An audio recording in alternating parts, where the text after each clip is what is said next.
Hmm. Hmm.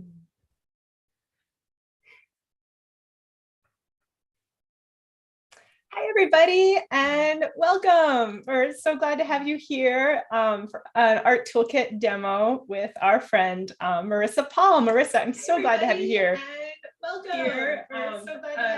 Oh dear. Our friend. There we go. Marisa Pahl. Marisa, I'm so glad to have you here. Oh dear. Hang on one sec, everybody. Just a little bit of fun experiments.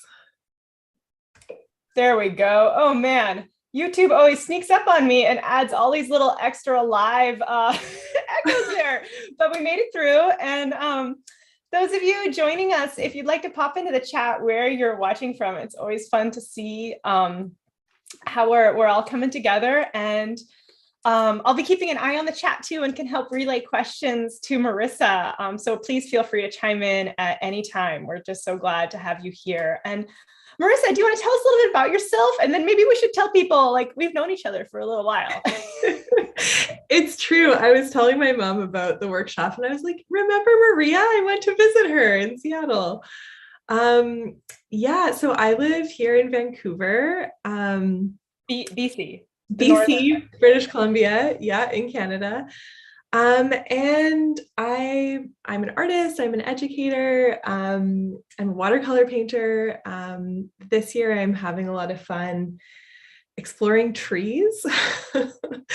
And I am definitely doing that from an artist perspective. I don't have a background in coming at that from a scientific approach. So it's been a really fun way to get to know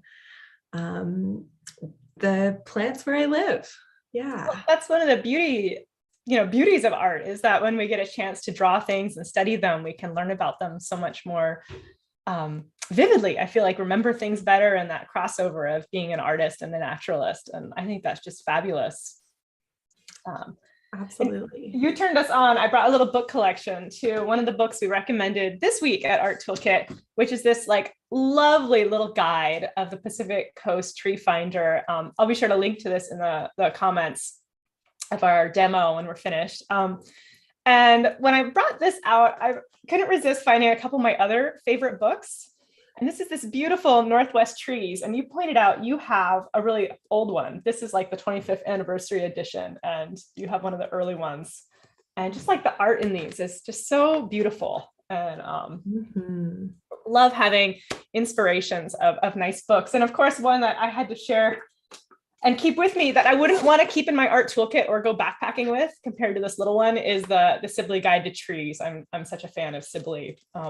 So there's so much inspiration, and again, just like drawing trees and plants is a beautiful way to learn about them. So what's drawn you to the Douglas Fir, Marisa? Well, yeah, that's such a good question. I think that, where you and I live, Douglas firs are some of the tallest trees and some of the biggest. And they have, I guess all plants have beautiful textures, but to me, the textures just stand out, like the really thick textured bark and the kind of designs in the cones. And yeah, it's been interesting for me getting to know trees through books a little bit, because it's so different than when we're out in the forest, like standing looking up at a Douglas fir. And so it always takes me a little bit to connect those different views.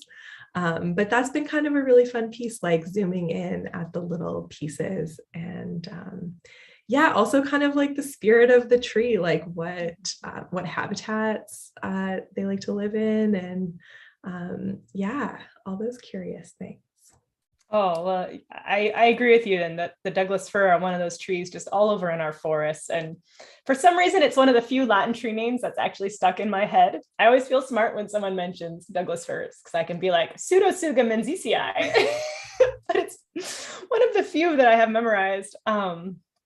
But it's a staple of the landscape in the Pacific Northwest. And you're talking to someone who's like a landscape person, where I feel like I often see the world in wide angle. So I'm kind of excited for some of your like focused zooming in. It's a nice little challenge and different perspective. Mm-hmm. Yeah. Well, should we dive in a little bit on some of the things you've got planned for us? Absolutely. Let's see here. I have some slides that I can share that just kind of guide, but I think I'll turn them off when we're painting, but maybe that will be a nice intro just to some color inspiration. And Oh, sure. Let's see here. While you're pulling those up, I'm going to tell folks about just that beautiful email you sent me. It must have been like 8+ years ago now when I was making pocket palettes by myself. And you probably had one of my earliest pocket palettes. And you were like, hey, Maria, guess what? We both live in the Pacific Northwest. We both live in like backyard cottages, but you had a cute word for backyard cottage for Vancouver. Oh my gosh, I was living in a laneway house. Laneway, Yeah. right. And we lived in this just adorable backyard cottage called Wren Cottage, which was on this alley.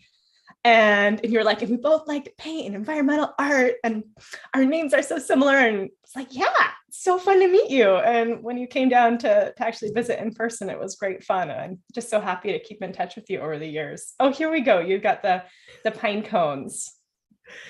Yeah, so I couldn't find a source for it, but you may know, Maria, there's kind of this, oh, now I have to think if I'm remembering it right. There's this story that's often told at summer camps as a kind of a First Nations legend, but it's not attributed to any particular place or people that I could find. But the story is that there's a fire in the forest and all the animals are fleeing, and the mice are looking, they're asking all the trees for help, and the Douglas fir is the only one that says yes. And so that's what we see in these little pine cones, is the little feet and the tail of the mice. Oh, I love that you shared that. I learned that story when I was in elementary school at some point, and I've shared it with my daughter too. And it's such a nice way to spot the Douglas fir cones, is that those little tails hanging out. Yeah, and it's the shape is just so memorable. I included this poem because I really like bringing other people's words into it. But there's so many efforts to. This book is called All We Can Save by Dr. Ayanna Elizabeth Johnson and Catherine Wilkinson. And it's just a really wonderful collection of essays of different voices of people working towards climate justice in all sorts of big and little ways. And yeah, I can do a my heart is moved by all I cannot save. So much has been destroyed. I have to cast my lot with those who, age after age, perversely, with no extraordinary power, reconstitute the world. And that's by a poet named Adrienne Rich. And I don't know so I'm not sure if this is happening where you live, Maria, but there's a lot of old growth in this area, and that's a really big conversation in British Columbia right now.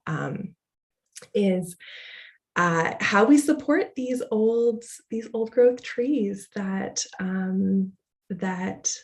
in this era where I live, they're still being logged quite actively. So that's kind of a conversation that comes in a little bit. But It's a beautiful poem. Thanks for sharing.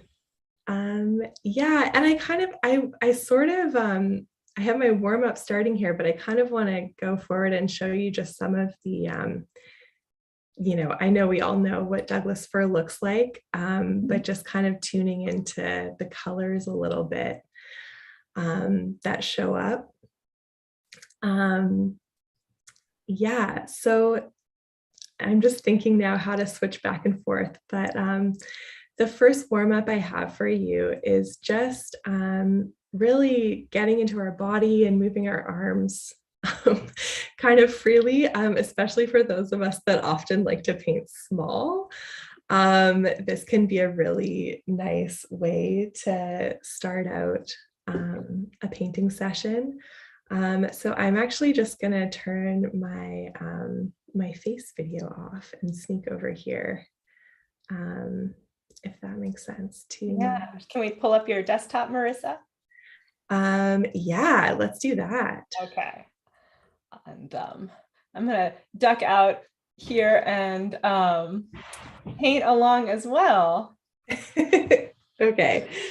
Yeah, so this one, it's really it's certainly very easy, but I just want to tune us into the curves and how it feels to paint curves. And so if you're someone like me that often when I'm outside, I love to paint really small. So when I'm at a desk, it's actually kind of a treat to like move, do these big motions. But for this one, I just, I'll invite you to choose a color. I'm going to work in black because I like the contrast. But yeah, we're just going to take it slow and really the first invitation I have for you is to plant your wrist and kind of see what kind of curves you can do without lifting it. So yeah, of course, you can lift it when you're going back to load up your paintbrush, but yeah, just kind of getting a sense of the curves that our hands that come really easily, just based on the way that our bodies move. And I assume you're breathing too through these. Sometimes I am. You said that and I was like, you said that and I was like, I hope I'm not breathing really loudly. There we go. Yeah, and of course, like if there's other, I'm doing this one particular movement, but yeah, just taking a moment instead of thinking of what we want something to look like and then doing it. Yeah, tuning into how it feels. And so the next thing I'm going to invite you to do is actually plant your elbow and see what, my curves look quite similar, but just see how that feels. And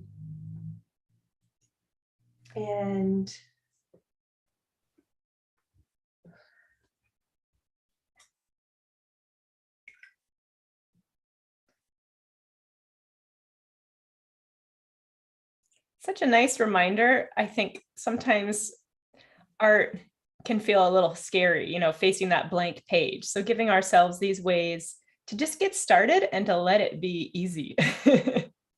yeah. And Marissa, I think there's a little metal rod just in our view frame up. Oh, yeah. That's such a good observation. There we go. And we can move on sort of in this theme of curves. Now that you've kind of explored how your body's moving, you can try layering on some other curves that feel easy. And maybe, just exploring the brush that's in your hand and what kind of curves the brush does easily, whether that's like really thick ones or little ones. Have you studied calligraphy or sumi, or are these just some approaches that have felt just natural to you or appealing? Yeah, I actually haven't, but now that you say that, I'm like, oh yeah. black ink on paper. I've actually played around with, have you seen those ones that are like not necessarily for kids, but they're like you can paint with water on Oh attention yeah. to the Like the detail. bamboo boards that they just dry. Yeah. So you can like make brush marks and then let them dry. Mhm. Yeah, I would say that's definitely an influence for me of what kind of painting feels really nice. Mhm. um, there's something about when it's disappearing that just, yeah, lets you focus on the doing. Not precious. Yeah. What about you, Maria? Have you um, done calligraphy? Not so much calligraphy, but I lived in Tokyo a bit when I was young, and I have a big influence from sumi painting and took a fun class as well. And so I really love the expressiveness of a brush and I don't know, I think awareness of space too, of white space Mm. had an impact on Mhm. me. There's so much to learn. Oh, yes. Mhm. So you can kind of see that this can kind of go on as long as you like. Mhm. But I filled up my page. And yeah, I don't know. I've started doing this. I just like almost kind of messing something up before I get started. And it really kind of tunes me into that painting can be like a nice sensory experience, in addition to all the other wonderful things that it is. Um, but yeah, what did I want to show folks next? I think we were going to do some color mixing. That sounds lovely. And we've got so much nice color inspiration from those Douglas firs. Mm-hmm. I love spring colors too. Oh, yeah. Yeah, Marissa, my can you give us greens. a peek at your palette too? I have this little glimpse of your nice big folio. Yeah. So it's sort of, I have this big, beautiful one. And I'm really enjoying the mixing surface on it. But as you can see, I sort of ran out of my favorite gold and brown colors. So I have a paint order on the way. um, yeah, so this is something that will be probably familiar to some of you and definitely you, Maria. But yeah, so this is kind of a non-technical um, way to approach color mixing. And I really love doing it after I've looked at, some images for inspiration, or even if I'm thinking about, memories of a place or a tree. But I'm just going to use these circles as kind of these mini wet on wet kind of windows. So I'm starting with this. It's a quinacridone gold from Daniel Smith. That's a great one. Oh, it just mixes so beautifully with greens. Um, And but Marissa, would you mind just moving your paper up a little bit more in the frame? Oh, yeah, that's perfect. Thank you. thank you. Perfect.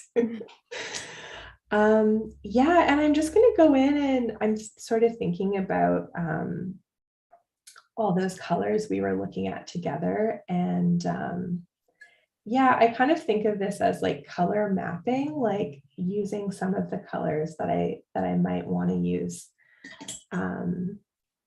for a certain painting, but just kind of letting them muddle around and do their own thing. And it really, when I'm painting in my own practice, often it's really detailed. And so, yeah, I just really love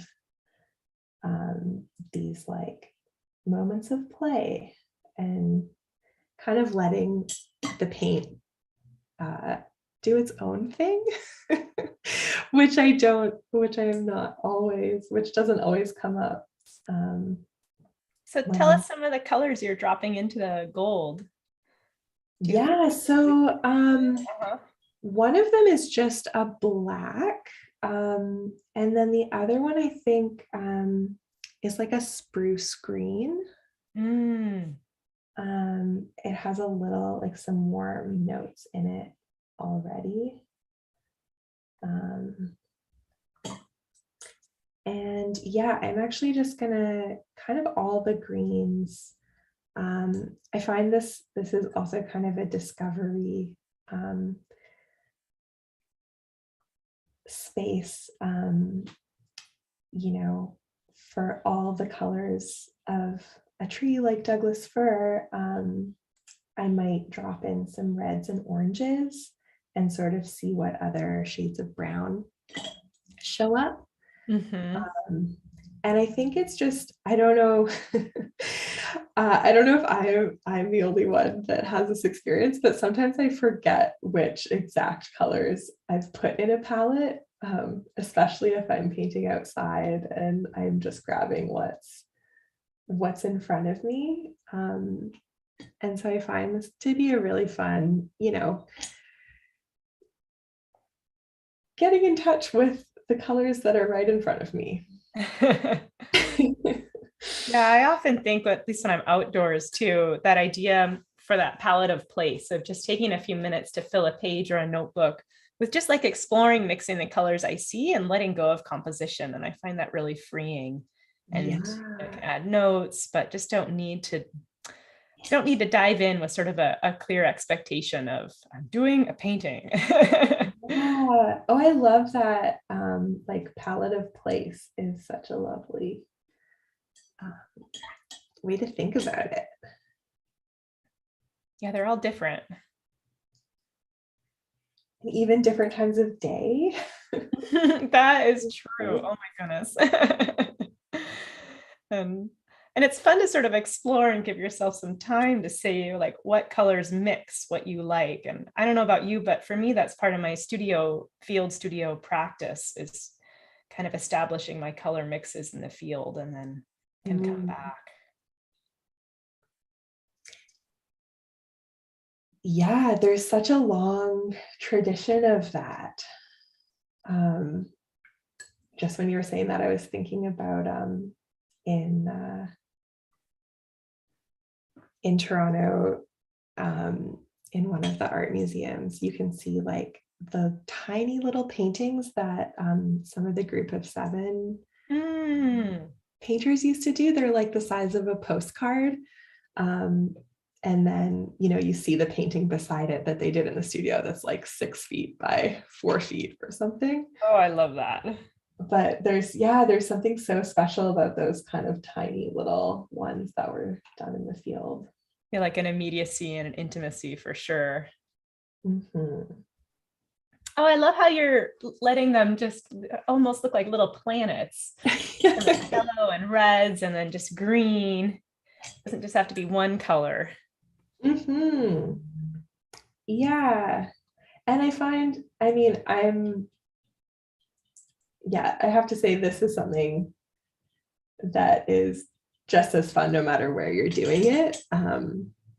But I love how when I do it with other people, like everyone's just looks so different. Mm-hmm.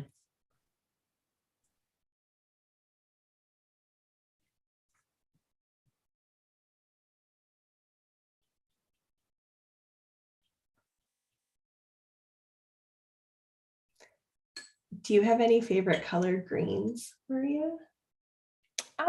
So sometimes I don't have this in the palette I'm using at this very moment, but Perylene green I find to be really useful, which is a Daniel Smith. It's almost black at its most opaque or most thick, and then it's a beautiful pine tree green. So you can mix quinacridone gold to it, or other colors, and have some beautiful results.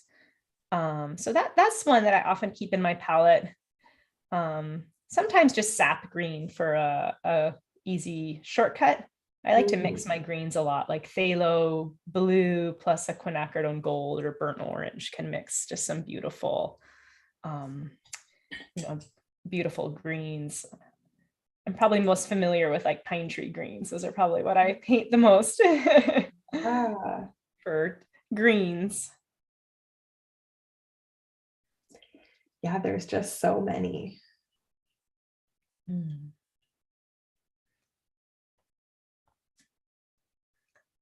But I think this is such a fun way to learn, because there's sort of the more structured ways to color mixing. And then I think sometimes it's in the less structured of the messing around that you can really start to get more intuitive about your colors. Yeah, I think for me, it kind of, it lets me flex those muscles of like the art of noticing, and not just what's around me, but what the paint is doing. And, sometimes I come back to one after it's dried and I like can't even quite recognize what I did. Like, I'm like, ooh, this is interesting. Um,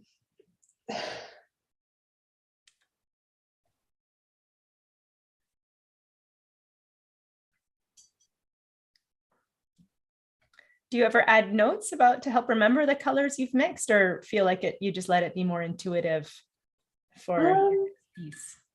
yeah, for these, I think for me,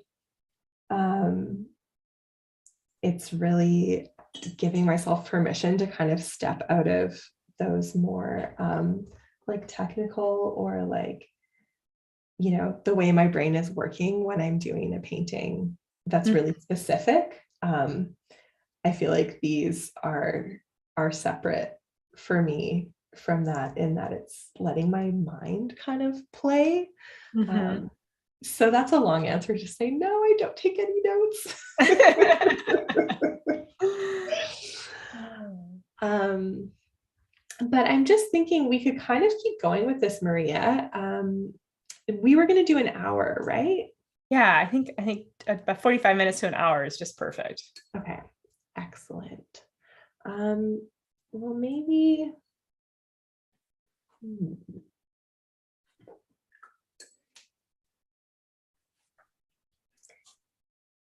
Yeah, so you can see how this could kind of go on indefinitely.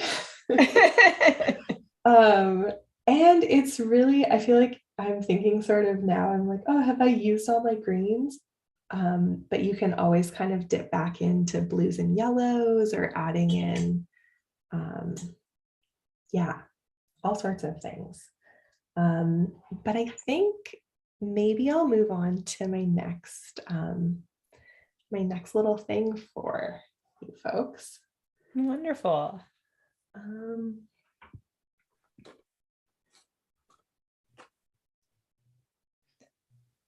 Let's see, I'll pop out a new piece of paper. I think I'm running out of space here. Here, while you pull up your next one, I'll pull up some of my my little sketches to share. Ooh, awesome. Okay.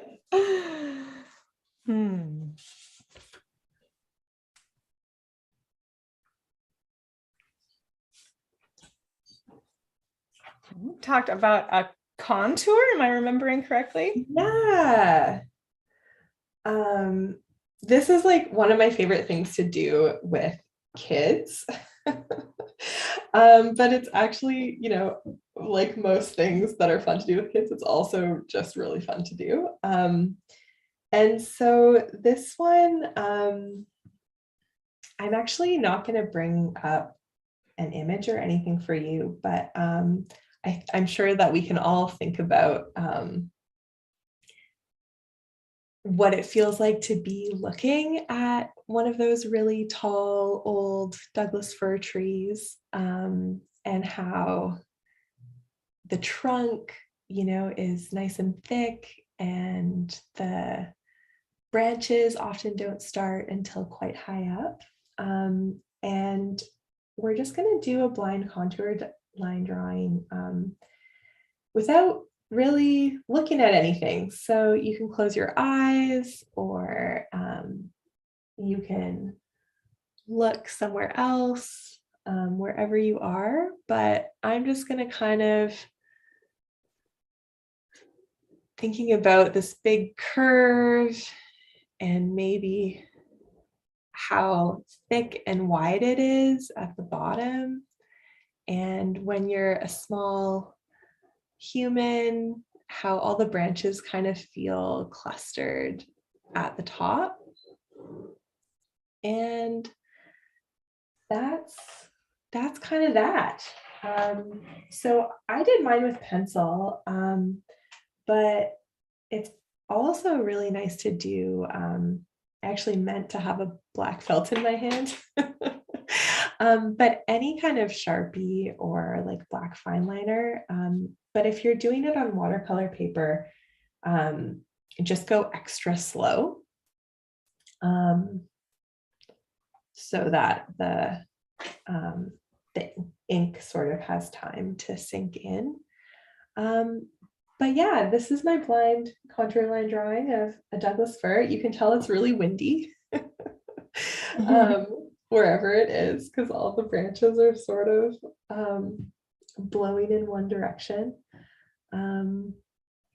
But this is also, it kind of creates this really fluid shape to play in with color.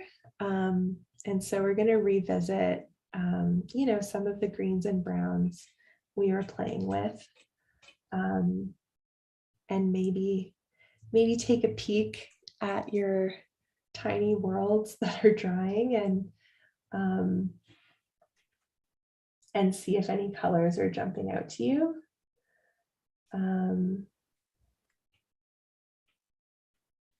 But I'm just gonna kind of start on one of the bottoms here and sort of pull the color up. I just love what happens when we add color to even something as quick and loose as like this little gesture you did. Really, well, that was like 5 seconds, 10 seconds, and it gives you this platform to add color to and explore and turn into its own thing. Yeah, it was extra fast. Yeah, and color just kind of, it's like a transformation of sorts. I feel like if we're getting a theme, it's like, let this be easy. It's a nice thing to feel on a Friday. Absolutely. Yeah. Yeah. Do you have any like routines for yourself, Maria, when you're like warming up or winding down with paint?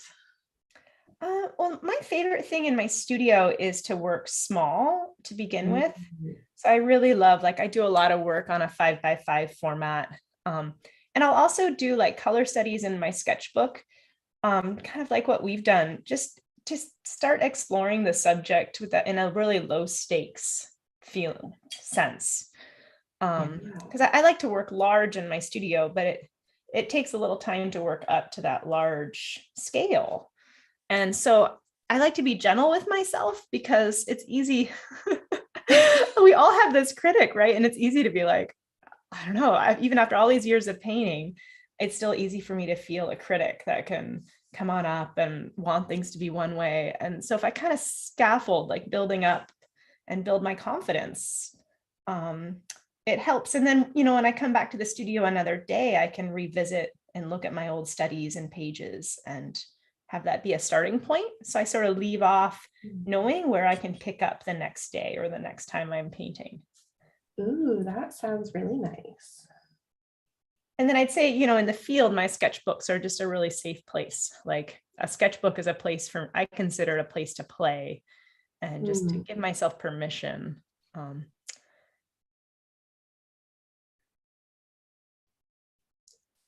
Yeah, that makes sense. Yeah. And you're about to become a mother in like, what, a week or two?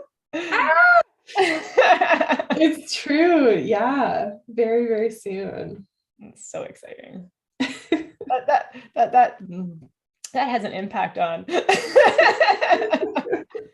of the space and time as well, but all beautiful things to navigate. Yeah, I can already feel like my sense of time shifting in small ways, just in this build up. Oh, and you've got some of that wet and wet blending. I'm having fun going into my branches too and working quick before my paper dries. Yeah, well, and it's kind of interesting. I've just glanced back when you were speaking. It's like my lines have kind of disappeared. Like I can still see them on the page here, but that's kind of a fun view to look at.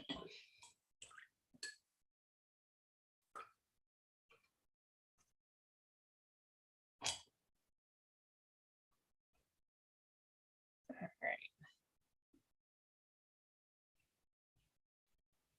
Well, I'm spending much more time painting than drawing.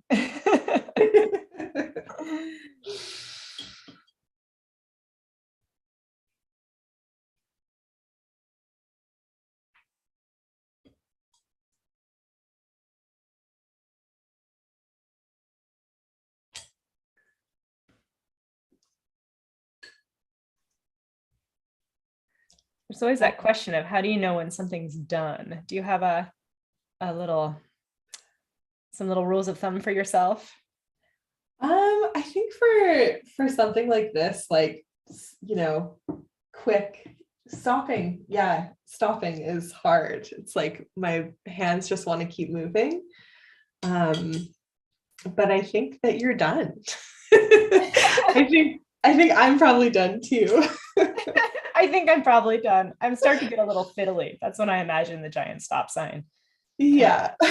And being like, I'll give you a little peek at what I've done here too.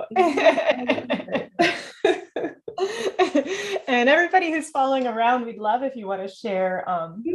Post this at the end too, but love if you want to share the end is also online. Well, that was fun. Yeah, just little moments here. So that was kind of our zoomed out, huh? That was our zoomed out. Yeah, we like went in super close with the color studies. Mm-hmm. And then zoomed out all the way.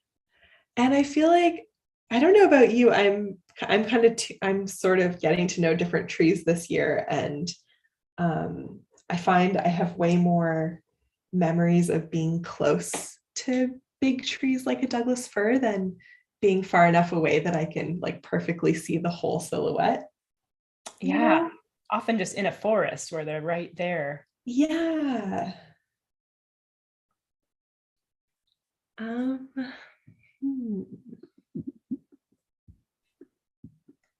Okay, I'm truly putting this aside now. I catch myself.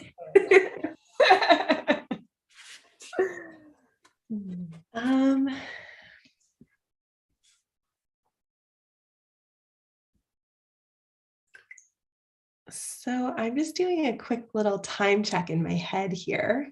Mm-hmm.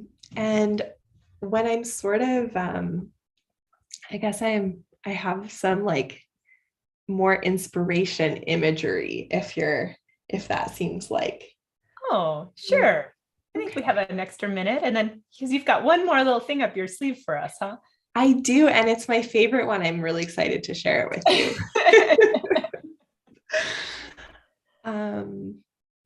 Yeah, I'm just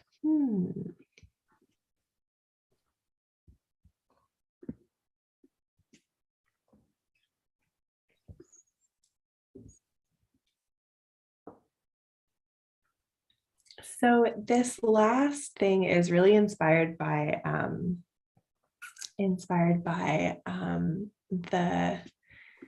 the inside of a Douglas fir. And just the unique way that the wood kind of grows. So I just have these kind of tree ring prints to show you because they really show how thick and textured the bark is. And also the other thing I noticed with these is how irregular the rings are.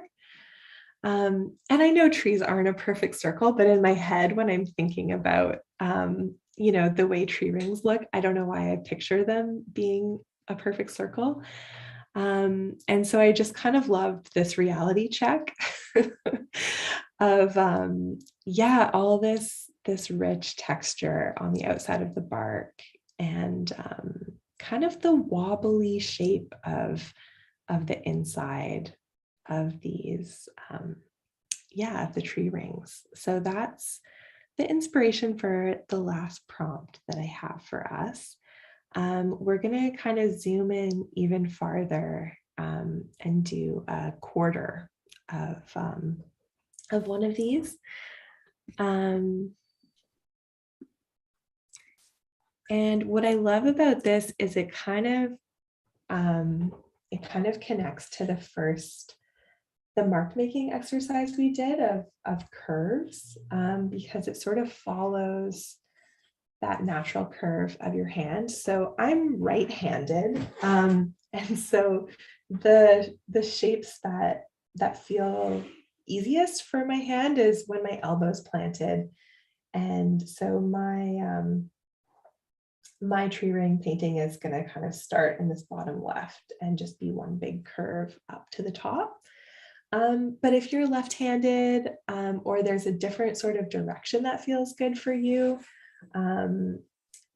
yeah, kind of remember back to that first thing, and sort of choose accordingly.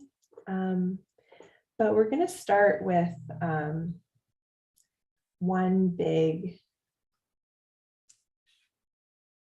curve going from, mine goes from the bottom left up to the right here. And before I get into the tree rings, I'm just gonna kind of visit that bark texture that we were looking at. And it's kind of fun to play with the shadowy colors, and so, you can do yours different shades of brown if you want, but I think I'm gonna bring in some of those colors from my color studies, and see what kind of darks I can get, using like some jewel toned colors like reds and blues and greens, kind of all mixing together. Mixing those complementary colors like a red and a green, or blue and orange. Yeah. And yeah, I think that's like one of my favorite color mixing things with watercolor is mixing complementary colors, and often the possibilities for that in one palette are so vast because we have more than one red or more than one blue. But yeah, I just love kind of working in this, how it feels working in this direction, with the way my hand sort of, like you said, Maria, the easy way. It's like you can kind of carry the wetness from one spot to the next to keep it blending, huh? Yeah. Yeah, and there's no rush when you're sort of, moving in that direction. I'd say if I've got one habit, it's working really quickly from being outside, and like sometimes slowing down can be a little project. Yeah. Yep.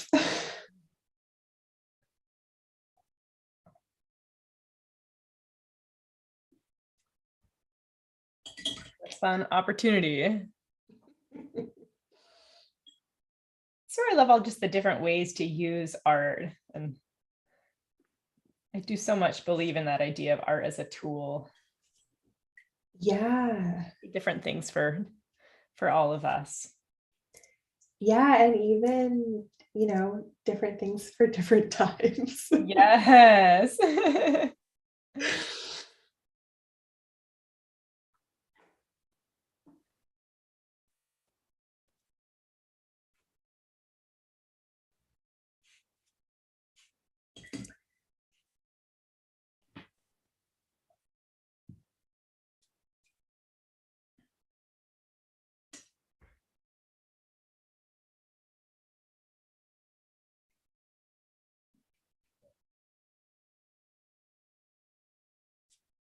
Oh, this is so much fun.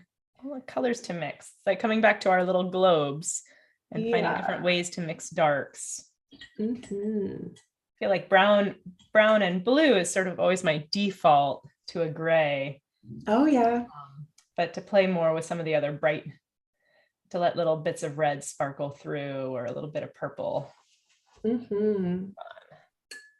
Yeah, it's nice to be surprised sometimes. No.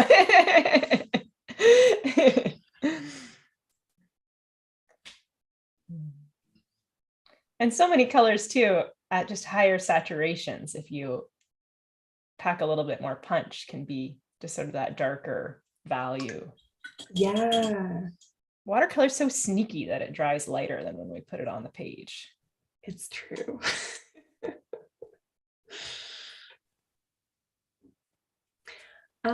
Tell me about the trees in Port Townsend.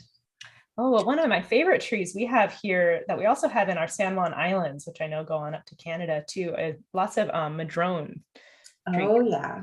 And so I think that's just an iconic one, and always evokes a certain feeling of the salt and sometimes kind of big open meadows. And then these madrones with their smooth reddish orange bark and leaves. I really love them. I think they might be a favorite for me too. Yeah, we call them arbutus. Huh. Um, And then there's cedars too, of course, but the madrone kind of feel special to me for some of this seaside. yeah. I think that's something I get so curious about and love, is just the different places we become tied to in different landscapes and what can feel like home, and that it can be different for all of us. Mm-hmm. Yeah, such a strong connection. It's nice to honor those. Mm-hmm. Oh, so you're almost done with your bark there. Now what? Well, now is I would say, like, it's even more fun. um, it's so simple, but we're just going to kind of carry on with these colors we've been using, and sort of pull the color. Yeah, starting with the rings.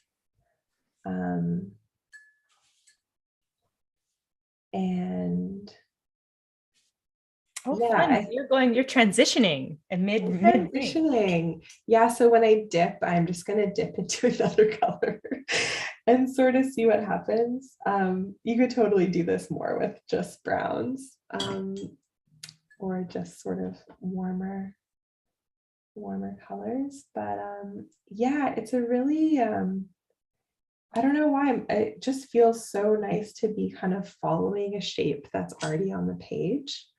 And knowing that the rings are actually quite wobbly and varied, like there's no kind of symmetrical perfection there. Yeah, it kind of just lets me follow the previous line. Yeah. And you must be keeping your brush fairly wet too to help get enough Yeah, on your I'm paint. going back for lots of dips. Mm-hmm.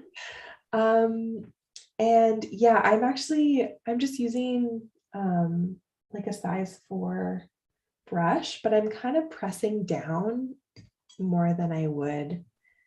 It feels really nice to see how thick the brush can go. Mm-hmm. But other people might find like doing a thinner line is nice too. Oh, this is so relaxing. Yeah, just letting it be easy.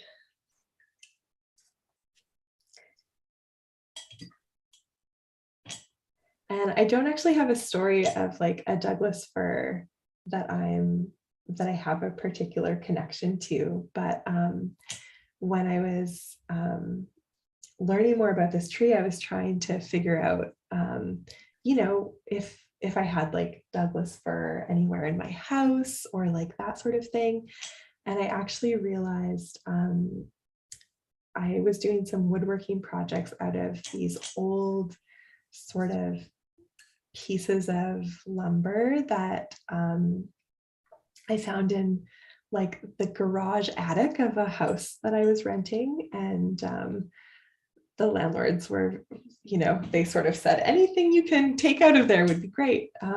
But I thought it was cedar because it was this rich red sort of color and had all these beautiful grains on it. But I learned that all these things I made out of this wood, it's actually Douglas fir. And that was actually a really common, in this area that we live, there's this fact that I came across that early loggers could cut down one Douglas fir tree and make 7 houses from it. Oh, so the beams of wood that came out of those trees were just, I don't know, hard to imagine. yeah.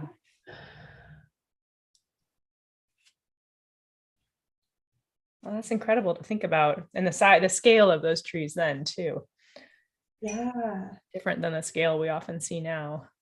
Mm-hmm.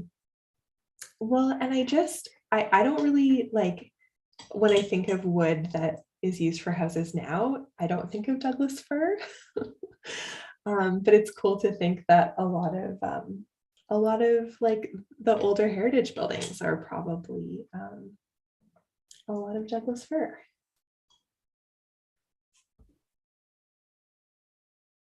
I was out camping recently and was at Deception Pass State Park in Washington State, which is kind of a magical spot where we have just huge, it's like a bottleneck for the tidal exchange. So there's some really terrific flow of water and landscape. And but there's a lot of buildings there from the Civilian Conservation Corps who came and were put to work to build a lot of our park facilities down here. Oh, cool. I think it was Roosevelt. Huh. So there's these beautiful old wood beam shelters and structures, and yeah, it's really interesting history. I always thank them when I'm in parks and thinking about using the landscape and using these facilities, and people who worked hard. Yeah, what a history. I have memories of being at Deception Pass when I was like probably 6 or 7. And I've been back since, but yeah, those memories are really vivid. It's a pretty special spot.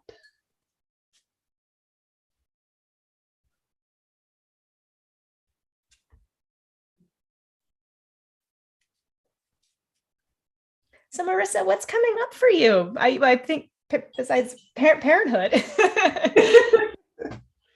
you have any other summer plans or plans with your art we should know about? Yeah, well, I'm doing these tree inspired workshops every month. April was bitter cherry, and in May we're gonna do Pacific dogwood. Mm-hmm. And then arbutus is the next one. But yeah, that's kind of the big kind of community oriented thing that I'm doing. When I say big, it's just like the small thing that happens every month. But yeah, a couple of things in the summer. I'm actually going down to Oregon for an artist residency for 2 weeks. Oh, wonderful. Where's that? It's sort of between Portland and Hood River, like sort of up the Columbia a little bit. But it'll be a family trip. Oh, that's exciting. Yeah, and I'm going to work on some of the cyanotype, like sunlight prints that I've been doing. Mm-hmm. So I think it'll be a nice, slow container for creativity. Yeah. Oh, that's wonderful. Well, We'll be sure to post a link to your website. So what's the best way people can stay in touch with you? Yeah, you can sign up to my newsletter.